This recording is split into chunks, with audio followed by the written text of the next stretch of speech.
No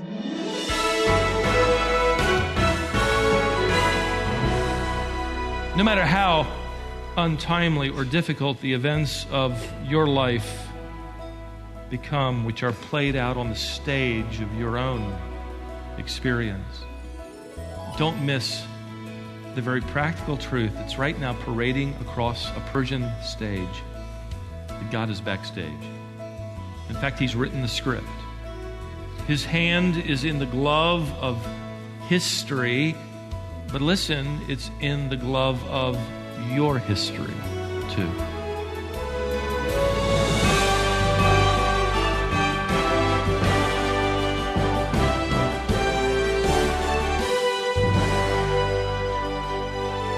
Do you remember the Old Testament story of Esther? On the surface, Esther's life is a real Cinderella story. She moves from obscurity and a humble position to the position of queen. But as Stephen takes us behind the trappings of her newfound royalty, we'll discover that things aren't nearly as good as they seem. That's often the case, isn't it? When you look a little deeper into the lives and cultures, there's usually some pain and hardship, even in the best stories.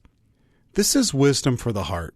Keep listening as Stephen Davey opens God's Word to Esther in this message called The Curtain Rises. For many centuries, the book of Esther has caused a great deal of heartburn in the church. And that's because God is never mentioned one time in this entire drama.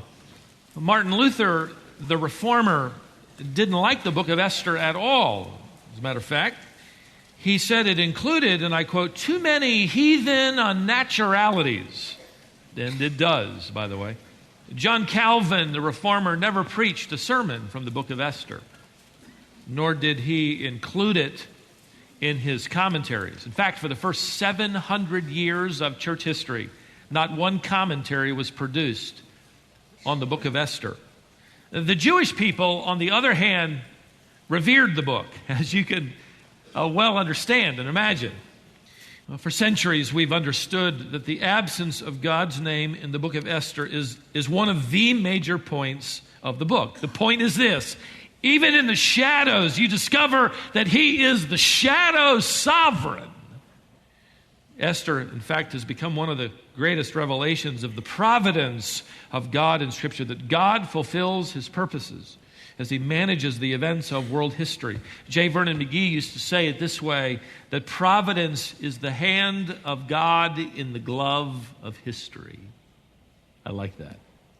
Now, I want you to think, as we begin today, I want you to think of Esther as the retelling of God's providence sort of in the form of a play, a dramatic play. Maybe think of it as if you're attending a major musical production. I don't know about you, but my wife and I enjoy plays, and we don't see nearly as many as we'd like because of time, but maybe you've been to a play or a musical. One of the last ones my wife and I enjoyed was our daughter's senior play at Wake Christian Academy last year. Charity landed a role in the production, Little Orphan Annie, and of all the characters she could have played, my daughter played the rather unsanctified, sassy, brazen young woman who, with her boyfriend, tried to get a hold of the ransom promised by claiming to be the long-lost parents of Annie. So the curtain rises, and my daughter comes out on stage in high heels and fishnet stockings, smacking her chewing gum and talking with a sassy New York accent. I had people come after me after and go, "Man, I never saw Charity like that before." I said, "Me neither." Somebody said, "Wow, what great acting." I said, "I don't know. When she comes home, she's on restriction." That was a little too good for me. Well, maybe you've attended a play and the usher handed you the playbill. And so while you're waiting, while the orchestra's tuning up, you're reading over the introduction. You're reading the bio of the actors and who they're playing. You read over the summary of each scene to get a feel for where this is going to happen. And then the house lights dim. and the curtain rises. As the curtain rises in Esther chapter 1, you're immediately struck, as you would be at a play, with the setting. And what a setting is given to us here. And we'll just call this scene number 1 and entitle it A Lavish Reception. Look at verse 3, where we left off. In the 3rd year of his reign, this is Ahasuerus, the Greek king Xerxes. Remember, Ahasuerus is a throne name like Pharaoh or Caesar. He gave a banquet for all his princes and attendants, the army officers of Persia and Media, all the nobles and the princes of his provinces being in his presence.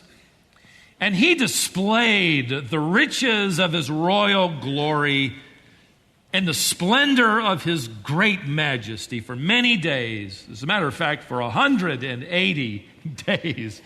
This is a 6-month banquet.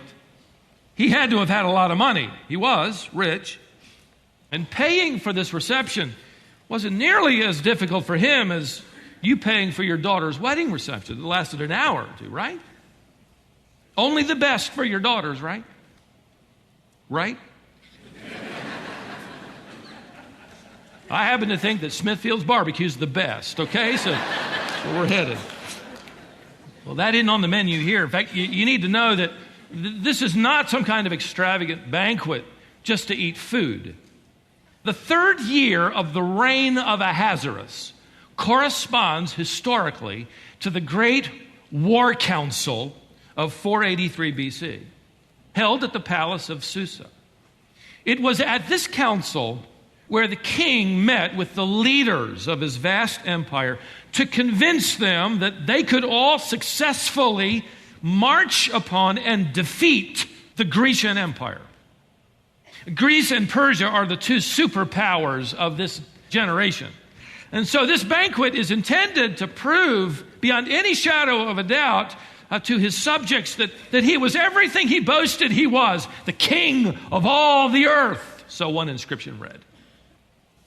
So after 180 days of putting on the dog, so to speak, Xerxes now throws open the doors to include everybody else in the palace. Look at verse 5. When these days were completed, the king gave a banquet lasting 7 days.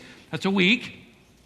For all the people who were present at the citadel in Susa, that is the interior palace, from the greatest to the least, and it took place in the court of the garden of the king's palace. So all the administrative staff, his chief of staff, his family, his friends, they're all invited to this final climactic week, 7 days where he rolls it all out. This is the finale.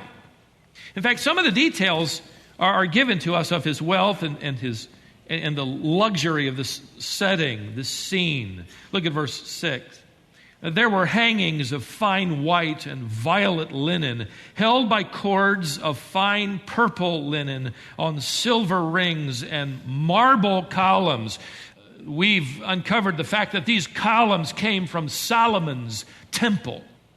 He goes on to talk of couches of gold and silver. The Hebrew construction indicates these are not plated with gold or silver. These couches are solid gold and solid silver, sitting out in the courtyard on this mosaic of precious gems that are listed here. And by the way, you ought to know that the Persian word for garden is paradidah. The Greeks took that word, transliterated it for themselves, and it would be pronounced paradises. We've taken that word from the Greeks and transliterated it and pronounce it paradise. This was paradise. And if you had any doubt, Ahasuerus is the king of paradise. So this is the banquet of the century. And anybody who is anybody got an invitation. He has gathered all the dignitaries, the leaders, all the generals, all the admirals, all the powerfully connected movers and shakers in his kingdom, by the way, which stretches from Africa to India. If you were an outsider looking on, Ahasuerus seems every bit the undefeatable, powerful, commanding sovereign that could defeat Greece and any other empire on the planet. Certainly he can command the greatest army the world has ever known. And then with subtle irony, you discover that this great king cannot command his wife.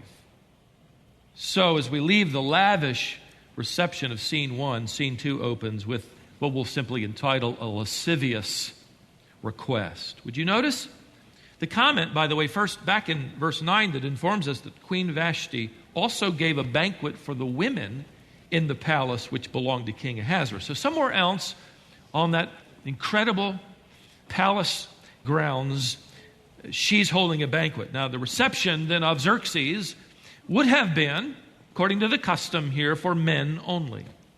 Historians believe that she was giving this banquet for the household staff and also all of the wives of the king and his concubines. He had 360 of them. The word Vashti means desirable. There are some Hebrew scholars that believe it was a pet name. It was an honorary title for one of his favored wives.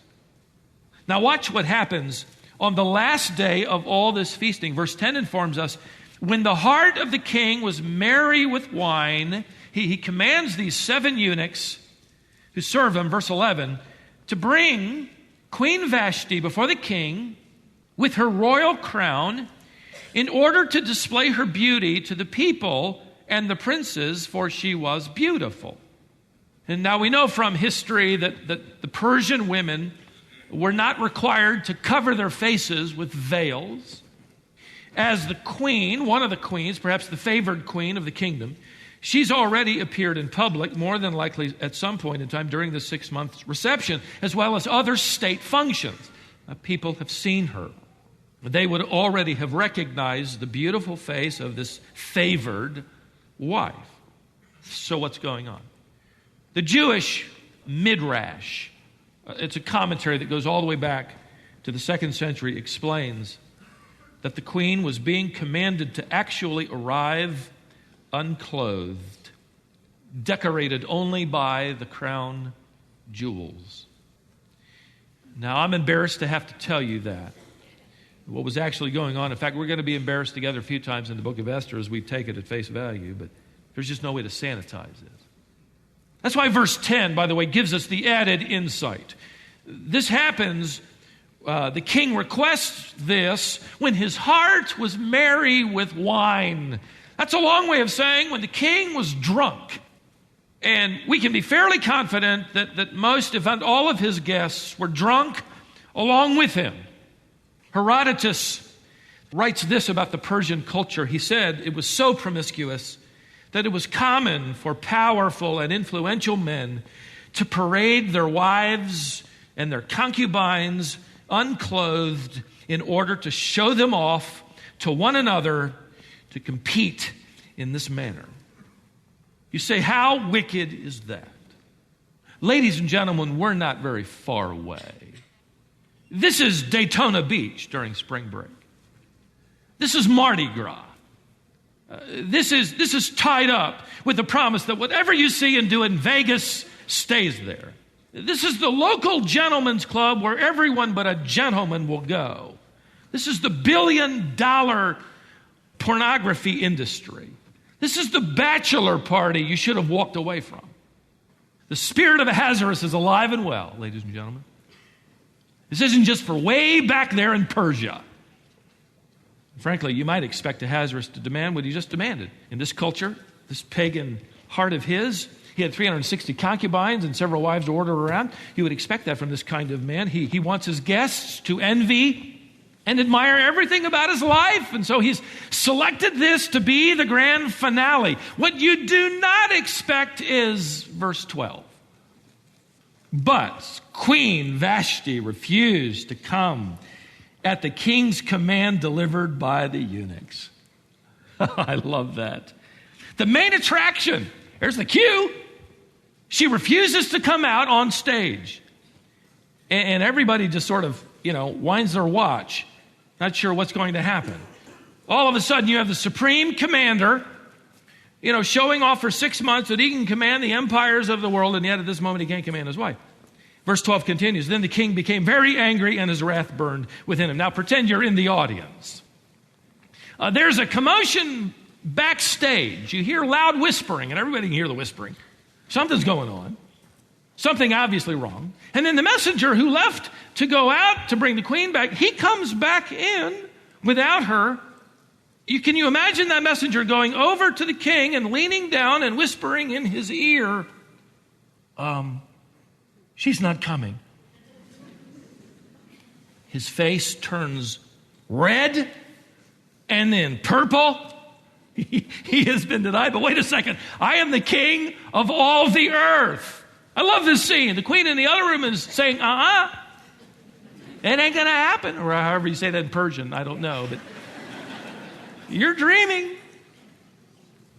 Alexander White, the 19th century Scottish pastor who wrote wonderful character studies of both Old and New Testament characters, said this of Queen Vashti. The sacred writer makes us respect the queen amid all her disgusting surroundings. The brave queen refused to obey the royal order. Her beauty was her own and her husband's. It was not for open show among hundreds of half-drunk men.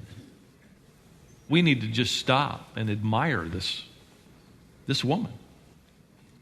At this moment, she is displaying unusual character. She's standing up to a man who's known throughout history as being brutal. But she's also risking everything else, all the pomp and the glitz and the glamour and paradise.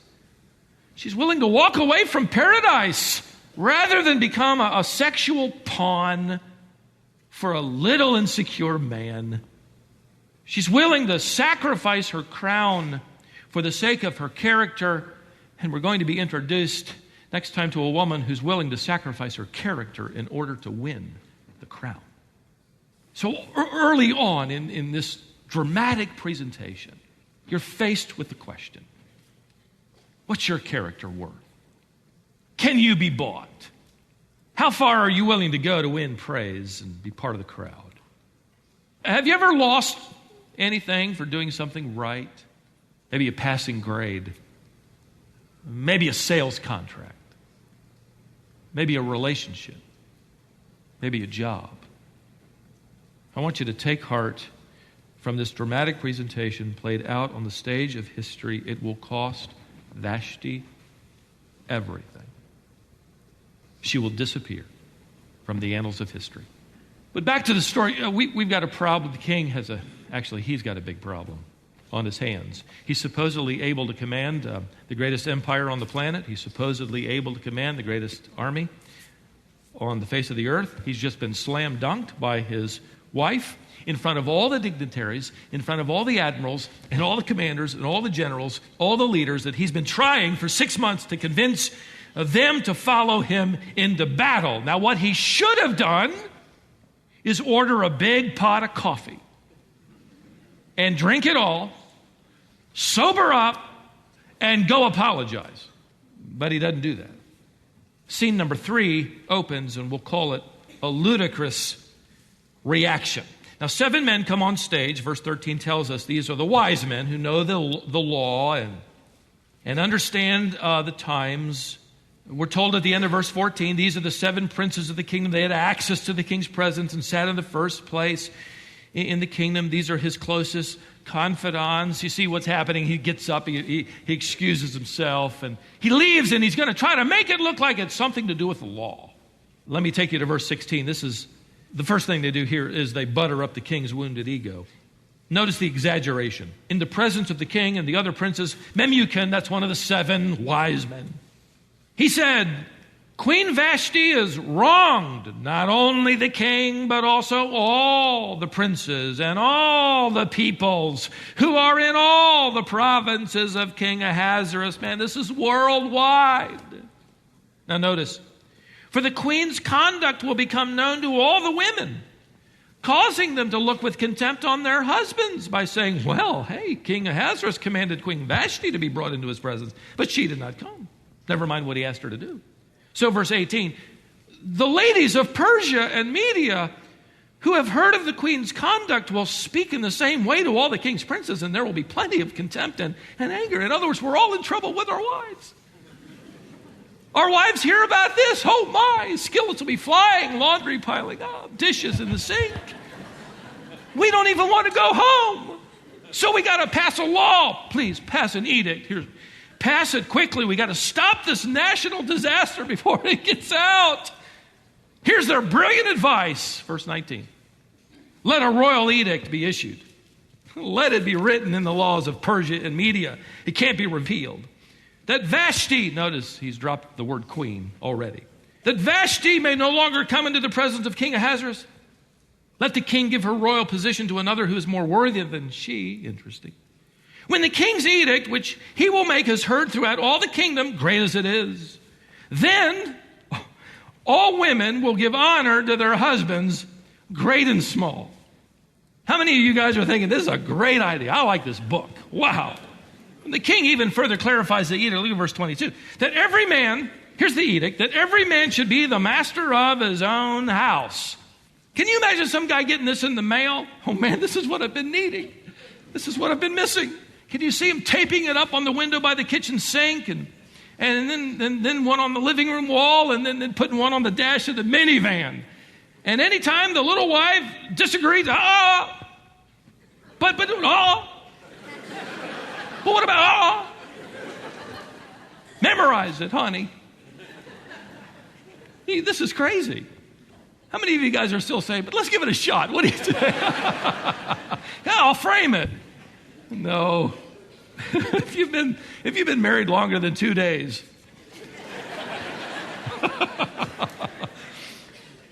you don't put verses up around the apartment. Submit or but no. You don't legislate honor. You earn it. The king wants respect from a woman he doesn't respect. He wants honor from a woman he has just dishonored.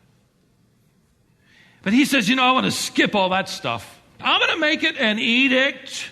I want it now. And the edict of the king, by the way, only backfires. These 7 guys and the king, they want to contain this embarrassing situation.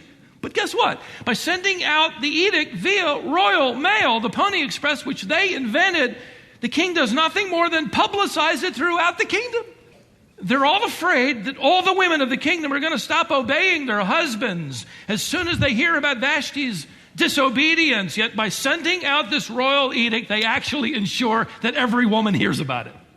These guys are really a first-class job. Bright. No wonder the Jews throughout the ages have howled with laughter at the foolishness of this king and these other insecure men who must still be under the influence of the king's wine. No, they've sobered up by now. But they are, and I want you to get this, they are under the influence of the King of Kings' will. God is moving history along.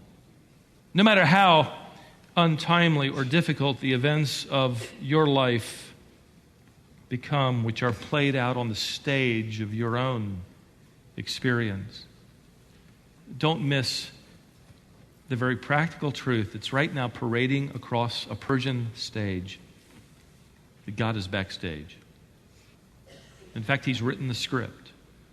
His hand is in the glove of history, but listen, it's in the glove of your history too.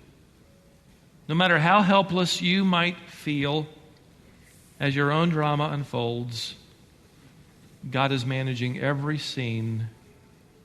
He might be hidden in the shadows backstage. He might not have published a playbill that explains what the scene is all about.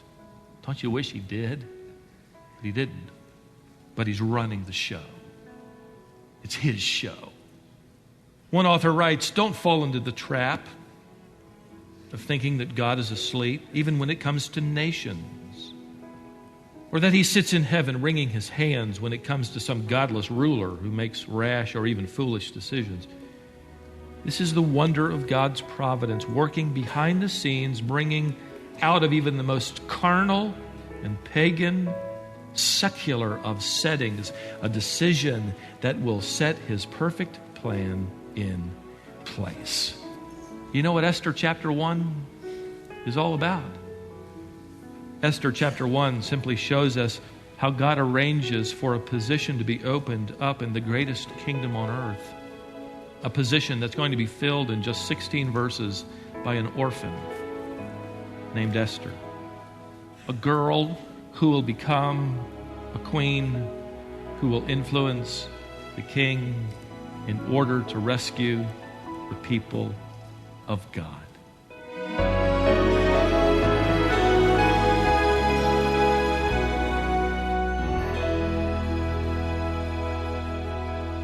Thanks for joining us today here on Wisdom for the Heart. Stephen Davey is working through a series from the book of Esther. Today's message is called The Curtain Rises. You can learn more about our ministry on our website, which is wisdomonline.org. You'll notice that we've posted the complete archive of Stephen's 35 years of Bible teaching. We also post each of these daily broadcasts, so if you ever miss it on the radio, you can go to our website to keep caught up. The archive of Stephen's teaching is available on that site free of charge, and you can access it anytime at wisdomonline.org. In addition to equipping you with these daily Bible lessons, we also have a magazine that includes articles written by Stephen to help you grow in your walk with God. We focused on things like the rapture and the tribulation, a biblical perspective on pain, issues related to the family, and many more. The magazine also has a theologically rich daily devotional, which will help you spend time in God's Word every day. We send Heart to Heart magazine to all of our wisdom partners, but we'd be happy to send you the next 3 issues if you'd like to see it for yourself. You can sign up for it on our website, or you can call us today. Our number is 866-48-BIBLE. That's 866-482-4253. Thanks again for joining us today. Be with us for our next Bible lesson next time, here on Wisdom for the Heart.